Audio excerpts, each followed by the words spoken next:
ವನ್ವಯತೆ ಗಿರಿ ಯತ್ಕೃಪಾತಮಯಂ ಅಹಂ ವಂದೇ ಶ್ರೀ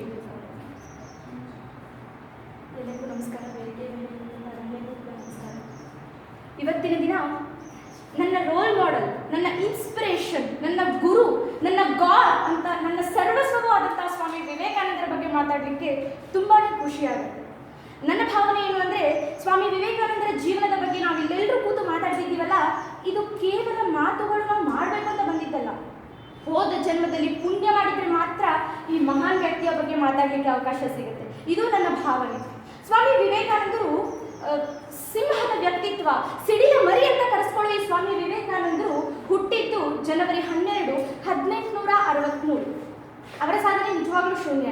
ಆದರೆ ಅವರು ಶಿವನ ಮತ್ತು ಸಪ್ತರ್ಷಿಗಳ ಅವತಾರ ಅಂತ ಹೇಳಲ್ಪಡುತ್ತೆ. ಅವರ ಸಂಸಾರ ನೋಡಿ, ಅವರ ಕುಟುಂಬ ಎಷ್ಟು ಚೆನ್ನಾಗಿದೆ. ನಾವು ಹೇಳ್ತೀವಿ ತಾಯಿ ಭುವನೇಶ್ವರಿ ಅಂತ. ತಾಯಿ ಭುವನೇಶ್ವರಿ ಭುವನಕ್ಕೆ ಒಡತಿ, ಹೆಸರಿನಲ್ಲೇ ಎಷ್ಟು ಚಂದ ಪ್ರಾಸ ಬರುತ್ತೆ. ತಂದೆ ವಿಶ್ವನಾಥ ದತ್ತ ಒಡೆಯ, ವಿಶ್ವಕ್ಕೆ ಒಡೆಯ. ಅವರಿಬ್ಬರ ಈ ಮುದ್ದು ಕಂದ ನರೇಂದ್ರ, ನರಗಳಿಗೆ ಇಂದ್ರನಾಗಿ ಆಳ್ವಂತವರು ಕೂಡ ಅವರು. ಅವರು ಚಿಕ್ಕ ವಯಸ್ಸಿನಲ್ಲಿ ಎಷ್ಟು ದೊಡ್ಡತನ ಮಾಡ್ತಿದ್ರು ಅಂದ್ರೆ, ಅವ್ರ ಅಕ್ಕಂದ್ರನ್ನ ತುಂಬಾ ಗೋಳೆ ಕೊಟ್ಟಿದ್ರು. ಈ ಅಕ್ಕ ತಮ್ಮನ ಸಂಬಂಧ ಹಂಗಿಂಗಲ್ಲ, ತುಂಬಾನೇ ಮಜಬೂತು ಅದು. ಅಂತಹ ಅಕ್ಕಂದ್ರಿಗೆ ತುಂಬಾ ಗೋಳೆ ಕೊಂಡಂತವರು ಸ್ವಾಮಿ ವಿವೇಕಾನಂದರು. ಅವರು ಆಮೇಲೆ ಅವ್ರಿಗೆ ಹೊಡಿಲಿಕ್ಕೆ ಬಂದ್ರೆ ಮನೆ ಮುಂದೆ ಚರಂಡಿಗೆ ಹೋಗಿ ಬಿದ್ಬಿಡೋರಂತೆ. ಆಮೇಲೆ ಅವ್ರು ಬಂದು ಅವ್ರ ಅಕ್ಕನ ಅಂತಿದ್ರು, ತೂ ಎಲ್ಲ ಮೈಗೆ ಮಾಡ್ಕೊಂಡ್ಬಿಟ್ಟೆ ಅಮ್ಮ ಅಮ್ಮ ಅಂತ ಓಡೋಗಿ ಅಮ್ಮನ ಹತ್ರ ಹೇಳಿದ್ರೆ ಅಮ್ಮನಿಗೆ ಇವ್ರನ್ನ ಹಿಡ್ಕೊಳ್ಳೋಕೆ ಆಗ್ತಿರ್ಲಿಲ್ಲ. ಅಷ್ಟು ಪರಿ ಅವರೇ ತುಂಟತನ ಇತ್ತು. ಆ ಭುವನೇಶ್ವರಿ ತಾಯಿ ದೇವರಿಗೆ ಹೇಳ್ತಿದ್ಲಂತೆ, ಅಯ್ಯ ದೇವ್ರೆ ಶಿವನೇ, ನಿನಗೆ ಗಂಡು ಸಂತಾನ ಕರುಣಿಸು ಅಂತ ಕೇಳಿದ್ರೆ ಮಂಗನನ್ನ ಕರುಣಿಸಿಬಿಟ್ಟಿದ್ಯಲ್ಲ ತಾಯಿ ತಂದೆ ಅಂತಂದು ಆಕೆ ಪ್ರಾರ್ಥನೆ ಕೂಡ ಮಾಡ್ತಿದ್ದು ಅಂತ. ಇಂತಹ ಸ್ವಾಮಿ ವಿವೇಕಾನಂದರು 14 ವರ್ಷದವರಿದ್ದಾಗ ನಮಗೆಲ್ಲ ಚಿಂತೆ ಬರುತ್ತೆ. ಎಂಥದ್ದು ಚಿಂತೆ ಬರುತ್ತೆ ಅಂದರೆ, ನಾವು ಡ್ರೆಸ್ ಹೇಗೆ ಮಾಡ್ಕೋಬೇಕು, ನನ್ನದು ಲಿಪ್ಸ್ಟಿಕ್ ಹೇಗಿರಬೇಕು, ಹೇರ್ ಸ್ಟೈಲ್ ಹೇಗಿರಬೇಕು, ಎಲ್ಲರ ಮುಂದೆ ನಾನು ಹೇಗೆ ಕಾಣಬೇಕು ಅಂತ. ಅಂತಹ ಕಾಲಘಟ್ಟದಲ್ಲಿ ಸ್ವಾಮಿ ವಿವೇಕಾನಂದರಿಗೆ ಬಂದಂಥ ಕ್ವಶನ್ ಏನು ಗೊತ್ತೇನು? ದೇವರು ಇದ್ದಾನ? ಇದ್ರೆ ಆತ ಎಲ್ಲಿದ್ದಾನೆ ಅಂತ ವಿವೇಕಾನಂದರು ಯೋಚನೆ ಮಾಡಲಿಕ್ಕೆ ಶುರು ಮಾಡಿದಾಗ, ಅದಾದ ನಂತರ ಅವರು ರೆಸಿಡೆನ್ಸಿ ಕಾಲೇಜ್ಗೆ ಸೇರ್ತಾರೆ. ಅಲ್ಲಿ ಮೊದಲ ಬಾರಿಗೆ ಹೆನ್ರಿ ಅವರು ವರ್ಡ್ಸ್ ವರ್ತ್ ಪೋಯಮ್ನ ಎಕ್ಸ್ಪ್ಲೇನ್ ಮಾಡಬೇಕಾದ್ರೆ ಒಂದು ವಾಕ್ಯವನ್ನು ಉಚ್ಚರಿಸ್ತಾರೆ. ಅವರು ಸಮಾಧಿ ಸ್ಥಿತಿ ಅಂತ ವ್ಯಾಖ್ಯಾನ ಮಾಡಿದಾಗ ಸ್ವಾಮಿ ವಿವೇಕಾನಂದರು ಎಲ್ಲದರಲ್ಲೂ ಕ್ಯೂರಿಯಾಸಿಟಿ ಇರುವಂಥ ಸ್ವಾಮಿ ವಿವೇಕಾನಂದರು ಸಹಜವಾಗಿ ಎದ್ದು ನಿಂತು ಕೇಳ್ತಾರೆ, ಏನು ಹೆನ್ರಿ ಸರ್, ನೀವು ಜಸ್ಟ್ ಜೋಕ್ ಮಾಡ್ತಾ ಇದ್ದೀರಾ? ಇಂಥವ್ರು ಯಾರಾದರೂ ನೀವು ನೋಡಿದ್ದೀರಾ ಅಂತ ಧೈರ್ಯದಿಂದ ಕೇಳಿದಾಗ ಹೆನ್ರಿ ಹೇಳ್ತಾರೆ, yes I will see that.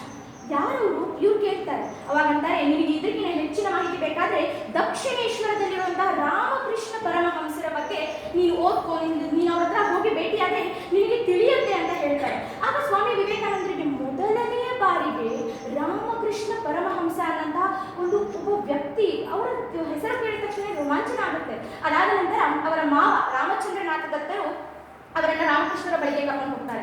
ಅದರಲ್ಲಿ ಭಜನೆ ಇರುತ್ತೆ. ಭಜನೆಯಲ್ಲಿ ಅವರಿಬ್ಬರು ಕೂಡ ಅಲ್ಲಿ ಕೂಡ್ತಾರೆ. ಭಜನೆ ಮಾಡಿದವರು ಈ ನರೇಂದ್ರರು ಭಜನೆ ಮಾಡುವಾಗ ಒಂದು ಹಾಡು ಹಾಡ್ತಾರೆ, ಅಲ್ಲಿರುವುದು ನನ್ನ ಮನೆ, ಇಲ್ಲಿಗೆ ಬಂದೆ ಸುಮ್ಮನೆ ಅಂತ. ಈ ಹಾಡನ್ನ ಹಾಡ್ತಾ ಹಾಡ್ತಾ ಸ್ವಾಮಿ ವಿವೇಕಾನಂದರು ಪೂರ್ತಿ ಭಾವಚಿತ್ತವಾಗಿ ಹಾಡುವಾಗ ಅಲ್ಲಿ ಕುಳಿತಂತಹ ರಾಮಕೃಷ್ಣರು ಭಾವ ಸಮಾಧಿಗೆ ಏರಿರ್ತಾರೆ. ಅದಾದ ನಂತರ ಇವರಿಬ್ಬರ ಭೇಟಿ ಆಗುತ್ತೆ. ಅಲ್ಲಿ ಕೃಷ್ಣರು ಆ ಥರನ ಎಷ್ಟು ಮುದ್ದಾಡ್ತಾರೆ ಅಂದರೆ, ಮಗು ಇಷ್ಟು ದಿನ ಎಲ್ಲಿದ್ದೆಪ್ಪ, ನಿನ್ನನ್ನು ಹುಡುಕಾಡ್ತಿದ್ದೆ ನಾನು, ಈಗ ಬಂದ್ಯಾ, ನನ್ನನ್ನು ನೀನು ಈ ಪ್ರಾಪಂಚಿಕ ಮಾತುಗಳನ್ನು ಕೇಳಿ ಕೇಳಿ ಸಾಕಾಗಿ ಬಿಟ್ಟಿದೆ, ನನಗೆ ಈಗ ನಿನ್ನ ದರ್ಶನ ಆಯ್ತಲ್ಲ ಪುಟ್ಟ ಅಂತ ಕೇಳಿದಾಗ ಸ್ವಾಮಿ ವಿವೇಕಾನಂದರು ಡೈರೆಕ್ಟಾಗಿ ಅಂತಾರೆ ಅವ್ರಿಗೆ, ನೀನು ಹುಚ್ಚ, ನಿನಗೆ ಏನು ಗೊತ್ತಿಲ್ಲ, ನಾನೇನೋ ದೊಡ್ಡ ಸಮಾಜ ಸ್ಥಿತಿ ಪಡೆದುಕೊಂಡವನು ನೀನು ಅಂತ ಬಂದರೆ ನೀನೇನು ನನ್ನನ್ನು ನೋಡೇ ಇಲ್ಲ, ನನ್ನನ್ನು ಮುದ್ದು ಮಗು ಅಂತ ಬೇರೆ ಬಂಗಾರ ಸ್ಥಿತಿಯಾ ಅಂತ ಹೇಳ್ತಾರೆ. ಆಮೇಲೆ ಅವರನ್ನು ಮುದ್ದು ಮಾಡಿ ಊಟ ಮಾಡಲಿಕ್ಕೆ ಕೂಡ ರಾಮಕೃಷ್ಣರು ಅವರಿಗೆ ಹೆಲ್ಪ್ ಮಾಡ್ತಾರೆ. ಇಟ್ ಮೀನ್ಸ್ ಅವರ ಕೈಯಿಂದಲೇ ಅವರಿಗೆ ತಿನ್ನಿಸ್ತಾರೆ. ಈ ರೀತಿಯಾದಂಥ ಸಂಬಂಧ. ರಾಮಕೃಷ್ಣರು ಎಲ್ಲಿಯವರೆಗೆ ವಿವೇಕಾನಂದರನ್ನ ಪ್ರೀತಿಸ್ತಿದ್ರು ಅಂದರೆ ವರ್ಣಿಸಲಾಗದದ್ದು ಅಂತಾರೆ.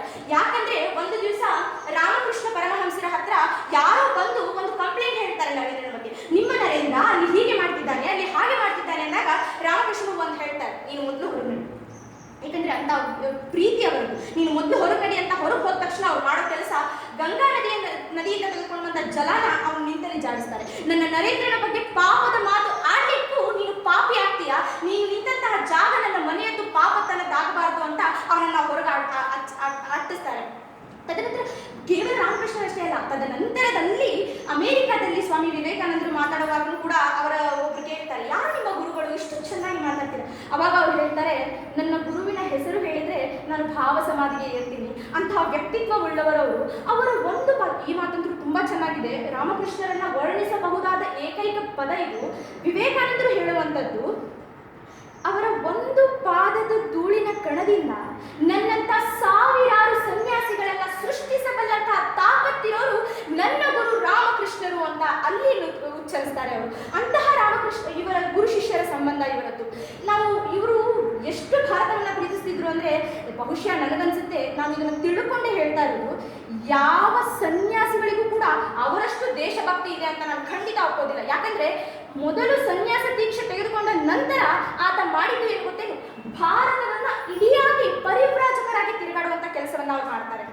ಭಾರತವನ್ನ ತಿರುಗಿ ಬಂದು ಕನ್ಯಾಕುಮಾರಿ ಹತ್ರ ನಿಂತಾಗ ಆತನ ಮನಸ್ಸು ಭಾರ ಆಗಿರುತ್ತೆ, ದುಃಖ ತುಂಬಿ ಬಂದಿರುತ್ತೆ. ಯಾಕಂದ್ರೆ ಅವ್ರಿಗಿಂತ ಕೇಳ್ತಾರೆ, ಎಲ್ಲಿ ಹೋಯ್ತು ರಾಮನ ಕಾಲದ ಭಾರತ, ಎಲ್ಲಿ ಹೋಯ್ತು ಬುದ್ಧನ ಕಾಲದ ಭಾರತ, ಭಾರತ ಮಾತೆ ಇಂದು ದಾಸ್ಯದಲ್ಲಿದ್ದಾರೆ, ಬ್ರಿಟಿಷರ ಕಾಲುಗಳನ್ನ ಬೂಟುಗಳನ್ನ ನೆಕ್ತಾ ಇರುವಂತ ಮಕ್ಕಳನ್ನ ಹೆತ್ತು ಬಿಟ್ಟಿಯಲ್ಲಮ್ಮ ಅಂತ ಅವ್ರು ಹೇಳ್ತಾರೆ. ನಿನ್ನನ್ನ ನಾನು ಮುಕ್ತನನ್ನಾಗಿ ಮಾಡ್ತೇನೆ ಅಂತ ಅಗೋ ನೋಡು ಅಂತ ನೋಡಿದ ತಕ್ಷಣ ಅಲ್ಲಿ ಒಂದು ಬಂಡೆ ಕಾಣುತ್ತೆ. ಇಟ್ ಮೀನ್ಸ್ ಆ ಸಮುದ್ರದ ಮಧ್ಯದಲ್ಲಿರೋ ಆ ಬಂಡೆ ಅವರಿಗೆ ಅಟ್ರಾಕ್ಷನ್ ಆಗುತ್ತೆ. ಅವ್ರು ಹೇಳ್ತಾರೆ, ನಾನು ಇಲ್ಲೇ ಕೂತ್ಕೊಂಡು ತಪಸ್ಸು ಮಾಡ್ತೇನೆ, ತಪಸ್ಸು ಮಾಡಿ ನನ್ನ ಇಡೀ ತಪೋಶಕ್ತಿಯನ್ನ ನನ್ನ ದೇಶಭಕ್ತಿಗಾಗಿ ದೇಶ ಸೇವೆಗಾಗಿ ಸಮರ್ಪಿಸ್ತೇನೆ ಅಂತ ಹೇಳ್ತಾರೆ. ಅದಾದ್ಮೇಲೆ ಅವ್ರು ನೋಡಿ ಹೋಗ್ತಾರೆ. ತಾವಾಗಿ ಜಿಗಿದು ಅಲ್ಲಿ ಮೊಸಳೆಗಳಿರ್ತವೋ ಏನೋ ಗೊತ್ತಿಲ್ಲ, ಜೀವದ ಭಯವನ್ನ ತೊರೆದು ತಾವಾಗಿ ಜಿಗಿದು ಹೋಗಿ ಕೂತ್ಕೋತಾರೆ. ಇದನ್ನ ಕವಿಶ್ರೀ ಜಿ ಶಿವರುದ್ರವರು ತುಂಬಾ ಚೆನ್ನಾಗಿ ಎಕ್ಸ್ಪ್ಲೇನ್ ಮಾಡ್ತಾರೆ. ಮೊರೆಯುವ ಕಡಲಿಗೆ ಹಾರಿದು ಮುಗಿದ, ನೆರೆಗಳ ಸೀಳಿದ, ಈಜಿದ, ನುಗ್ಗಿದ, ಬಟ್ಟಿ ಗಂಡಿಯಲ್ಲಿ ಬೇರೂರಿದ, ಬಾ ನೆತ್ತರ ಬೆಳೆದ ಬೆಳಕಿನ ಗೋಪುರವಾದ ಅಂತ. ಅವರು ಹೋಗಿ ಕೂತು 3 ದಿನಗಳ ಕಾಲ, ಡಿಸೆಂಬರ್ 25, 26, 27 ಈ 3 ದಿನಗಳ ಕಾಲ ಅವರು ತಪಸ್ಸನ್ನ ಮಾಡ್ತಾರೆ. ಇವತ್ತು ಯುವ ಬ್ರಿಗೇಡ್ನ ಎಲ್ಲ ಸಹೋದರರು ಅದನ್ನ ರಾಕ್ ಡೇ ಅಂತ ಸೆಲೆಬ್ರೇಟ್ ಮಾಡ್ತಾರೆ.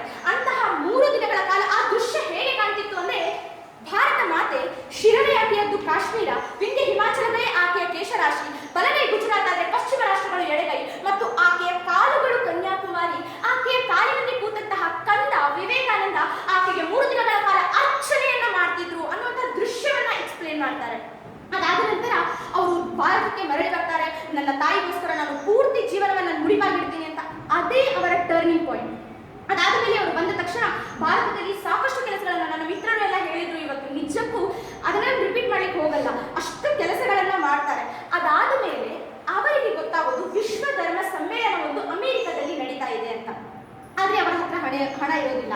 ಆದ್ರೆ ಅವರ ಶಿಷ್ಯರೆಲ್ಲ ಅವರಿಗೆ ಒತ್ತಾಯಿಸ್ತಾರೆ, ನೀವು ಹಿಂದೂ ಧರ್ಮದ ಪ್ರತಿನಿಧಿಯಾಗಿ ಹೋಗ್ಲೇಬೇಕು ಅಲ್ಲಿ ಅಂತ ಹೇಳಿದಾಗ ಸ್ವಾಮಿ ವಿವೇಕಾನಂದರು ಆಯ್ತು ಅಂತ ಫಂಡ್ ಕಲೆಕ್ಟ್ ಮಾಡ್ತಾರೆ. ಅದು ಅವ್ರಿಗೆ ಇದಕ್ಕೆ ಬಳಸೋದಿಲ್ಲ ಅಂತ ಎಲ್ಲ ನಾವು ಕೇಳಿದ್ವಿ. ಅದಾದ ಮೇಲೆ ಅಷ್ಟೇ ಸಮಯಕ್ಕೆ ಕೇಂದ್ರೀಯ ಮಹಾರಾಜನೊಬ್ಬನು ಆಮಂತ್ರಣ ಕೊಡ್ತಾನೆ. ಏನಂತ, ನನಗೆ ಮಗುವಾಗಿದೆ ನಿಮ್ಮ ಆಶೀರ್ವಾದದಿಂದ, ನೀವು ಬಂದು ದಯಮಾಡಿ ಅದಕ್ಕೆ ನಾಮಕರಣ ಮಾಡಲೇಬೇಕು ಅಂತ ಹೇಳಿದ ಕಾರಣದಿಂದ ಒಳ್ಳೆಯ ಸ್ನೇಹಿತ ಕೇಂದ್ರೀಯ ಮಹಾರಾಜ ವಿವೇಕಾನಂದರ ಸ್ನೇಹಿತರಲ್ಲಿ ಒಬ್ಬನಾಗಿದ್ದರಿಂದ ಇವರು ಹೋಗ್ತಾರೆ. ಅಲ್ಲಿ ಹೋದ ನಂತರ ಜೋಕ್ ಸಿಚುವೇಶನ್ ಅಂತ ಕೂಡ ಎಕ್ಸ್ಪ್ಲೇನ್. ನಿಜಕ್ಕೂ ಅವರ ಮಗನಿಗೆ ಇವರು ನಾಮಕರಣ ಮಾಡಿದ್ರು. ಆಮೇಲೆ ಸ್ವಾಮಿ ನರೇಂದ್ರನಾಥರಿಗೆ ಸ್ವಾಮಿ ವಿವೇಕಾನಂದ ಅಂತ ಹೆಸರು ಇಟ್ಟು ಅವರಿಗೆ ಉಡುಪುಗಳನ್ನ ಎಲ್ಲ ಸಹಕಾರಗಳನ್ನ ಮಾಡಿಕೊಟ್ಟು ಅಲ್ಲಿಂದ ಪಾಶ್ಚಾತ್ಯದ್ದು ಯಾತ್ರೆ ಶುರುವಾಯಿತು. ಅಲ್ಲಿಗೆ ಹೋಗ್ತಾರೆ. ಅವರಿಗೆ ಗೊತ್ತಾಗೋದು 2 ವಿಷಯ. ಇನ್ನೂ 2 ತಿಂಗಳು ಬಾಕಿ ಇದೆ ಸಮ್ಮೇಳನಕ್ಕೆ, ಮತ್ತು ನನ್ನ ಹತ್ತಿರ ಕ್ರೆಡೆನ್ಷಿಯಲ್ ಶೀಟ್ ಪರಿಚಯ ಪತ್ರವೇ ಇಲ್ಲ ಅಂತ. ಆಗ ಸ್ವಾಮೀಜಿ ಯೋಚಿಸ್ತಿರ್ತಾರೆ, ಏನು ಗುರು ಮಹಾರಾಜರೇ ಇಂಥ ತಂದುಬಿಟ್ರಿ. ಅವ್ರು ಯಾವಾಗ ರಾಮಕೃಷ್ಣರ ಆಜ್ಞೆಯಂತೆ ನಡೆಯೋದ್ರಿಂದ ಗುರು ಮಹಾರಾಜರೇ ಇಂಥದ್ದೆಲ್ಲ ತಂದುಬಿಟ್ರಲ್ಲ ನನಗೆ ಅನ್ನುವಾಗ ಕ್ಯಾಥ್ರಿನ್ ಅನ್ನೋಳು ಬೋಸ್ಟನ್ಗೆ ಹೋಗೋ ದಾರಿಯಲ್ಲಿ ಸಿಗ್ತಾಳೆ. ಆಮೇಲೆ ಅವ್ರ ಮನೆಗೆ ಹೋಗ್ತಾರೆ. ಅಲ್ಲಿಂದ ಮಿಸ್ಟರ್ ರೈಟ್ ಪ್ರೊಫೆಸರ್ಗೆ ಸಂಪರ್ಕ ಆಗುತ್ತೆ. ಅದರ ನಂತರ ಅವರ ಪರಿಚಯ ಪತ್ರ ಅವರಿಗೆ ಸ್ವಾಮೀಜಿಗೆ ಹೇಳ್ತಾರೆ, ಸ್ವಾಮೀಜಿ ನೀವು ಹಿಂದೂ ಧರ್ಮದಲ್ಲಿ ಭಾಗವಹಿಸಿ ತುಂಬ ಒಳ್ಳೆಯದಲ್ಲ ಅಂತ ಹೇಳಿದಾಗ ಇವರು ಹೇಳ್ತಾರೆ, ಅಲ್ಲಪ್ಪ ಅಷ್ಟು ಮೈಲಿಯ ದೂರದಿಂದ ನಾನು ಬಂದದ್ದೇ ಅದಕ್ಕೋಸ್ಕರ ಅಂತ ಹೇಳಿದಾಗ ಸ್ವಾಮೀಜಿ ನಿಮಗೆ ಪರಿಚಯ ಪತ್ರನ ಅಂತ ಹೇಳಿ ಅಲ್ಲಿಂದ ಏನು ಒಂದು ದಿಗ್ವಿಜಯ ಯಾತ್ರೆ ಶುರುವಾಗುತ್ತಲ್ಲ ಅದನ್ನ ಇವತ್ತು ನಾವು ಒಂದು ಭಾಷಣ 125 ವರ್ಷಗಳ ಕಾಲ ಇತಿಹಾಸ ಭಾಷಣವಾಗಿ ನಿರ್ಮಾಣ ಆಗುತ್ತೆ ಅಂದ್ರೆ ಅದೆಂತ ಭಾಷಣ ಇರ್ಬೋದು ಅಂತ. ನಿಜಕ್ಕೂ sisters and brothers of America ಅಂತ ಹೇಳಿದಾಗ ಅಷ್ಟು 7,000 ಜನ ಕರತಾಡನ ಮಾಡಿದ್ರಲ್ಲ, ಅದು ಏನಕ್ಕೆ ಗೊತ್ತೇನು? ಸ್ವಾಮಿ ವಿವೇಕಾನಂದರು ತಮ್ಮ ಬುಕ್ಕಿನಲ್ಲಿ ಒಂದು ಕಡೆ ಬರ್ಕೋತಾರೆ. ಇದು ತುಂಬಾ ಇಂಪಾರ್ಟೆಂಟ್ ಮಿತ್ರರೇ. ಏನಂತ ಅಂದ್ರೆ, ನಾನು ಇಷ್ಟು ದಿನ ಜನ್ಮದಲ್ಲಿ ಒಂದು ಕೂಡ ತಪ್ಪು ಕೆಟ್ಟ ಆಲೋಚನೆಗಳನ್ನ ಮಾಡಿಲ್ಲ, ಅದರ ಶಕ್ತಿ ನನ್ನಲ್ಲಿ ಇನ್ನೂ ಹರಿತಾ ಇದೆ, ಇದಕ್ಕಾಗಿ ಅವರೆಲ್ಲರೂ ಚಪ್ಪಾಳೆ ಹೊಡೆದ್ರು ಅಂತ ಸ್ವಾಮಿ ವಿವೇಕಾನಂದರು ಬರ್ಕೋತಾರೆ. ಅದಾದ ನಂತರ ಅವರು ಎಲ್ಲವನ್ನ ಮುಗಿಸ್ಕೊಂಡು ಭಾರತಕ್ಕೆ ಬರುವ ಮುಂಚೆ ಅವರಿಗೆ ಒಂದು ಫಾಲೋವರ್ ಪಶ್ಚಿಮದಲ್ಲಿ ಒಂದು ಮುತ್ತನ್ನ ಹೆಕ್ಕಿ ತರ್ತಾರೆ.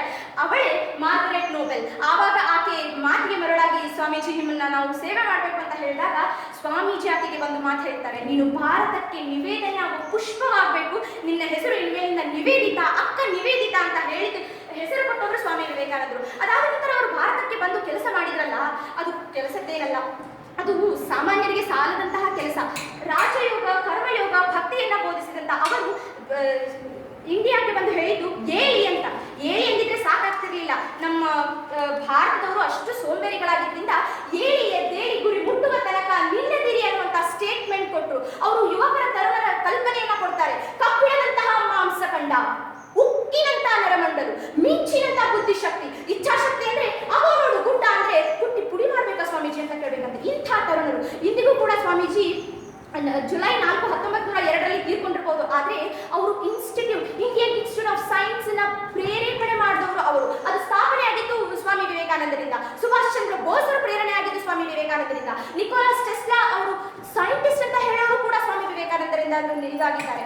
ಇಂಥ ಎಲ್ಲರನ್ನ ವಿವೇಕಾನಂದರು ಪ್ರೇರಣೆಯಾಗಿದ್ದಂತಹ ವಿವೇಕಾನಂದರ ಬಗ್ಗೆ ಮಾತಾಡಲಿಕ್ಕೆ ನನಗೆ ತುಂಬ ಹೆಮ್ಮೆ ಆಗುತ್ತೆ. ನನಗೆ ಇಷ್ಟು ಹೊತ್ತು ಮಾತನಾಡಲು ಅವಕಾಶ ಕೊಟ್ಟಂತಹ ಎಲ್ಲ ಯೋಗರಿಗೆ ಮತ್ತು SMP ಮಿತ್ರರಿಗೆ ಧನ್ಯವಾದಗಳನ್ನು ಸಲ್ಲಿಸ್ತಾ ನನ್ನ ಭಾಷಣವನ್ನು ಮುಗಿಸ್ತೇನೆ. ಒಂದೇ ಮಾತ್ರ